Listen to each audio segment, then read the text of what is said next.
స్థితిలో పడి చచ్చిపోతాడు. How much land does a man need? అందుకని పావర్టీ గురించి నేను ఇందాక ఒక మాట చెప్పాలంటే మీకు, నేను ఎక్కడ బాధపడుతూ ఉంటానంటే, మనకు మొన్న కరోనా వచ్చింది. కరోనా వచ్చినప్పుడు చాలామంది ఏంటంటే మనకు ఎవరు సాయం చేస్తారు, ఆ కండిషన్లో ఎవడు ఉండకూడదని నా కోరిక. రైట్.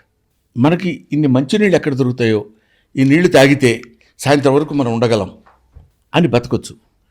ఆ మంచినీళ్ళు ఎవడు సాయం చేస్తాడనుకునే స్థితికి మనం రాకూడదు. మా నాన్న నాతో చెప్పేవాడు, నాన్న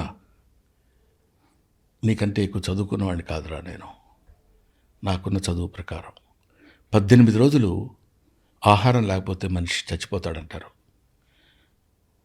17 రోజుల వరకు don't touch your hand to anybody. On 18th day you can beg, you can ask, otherwise you will die నాన్న అన్నాడు. ఒక్కొక్కళ్ళకి రోజుకి 3,000, 2,500 రూపాయలు తక్కువగా మన సినిమా ఇండస్ట్రీలో ఉండే వాళ్ళకి, వర్కర్స్కి తక్కువ ఉండదు. Why can't you save 100 rupees or 200 rupees per day? మొత్తం అంతా ఖర్చు పెట్టేసుకుని మాకు ఆయన ఇవ్వలేదు, ఈయన ఇంతే ఇచ్చాడు, అది ఆయన్నే నేను బ్లేమ్ చేయటం లేదు. తక్కువ ఎందుకు ఇచ్చామని వాడిని అడగడం బ్లేమ్ చేయట్లేదు. ఎవడో ఏమి ఇవ్వటం లేదు అనుకునేవాడిని వీడిని బ్లేమ్ చేయట్లేదు.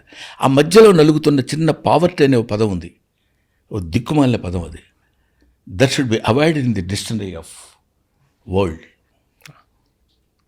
ప్రపంచ చరిత్రలోనే అది లేకుండా ఉంటే బాగుండు కదా అని.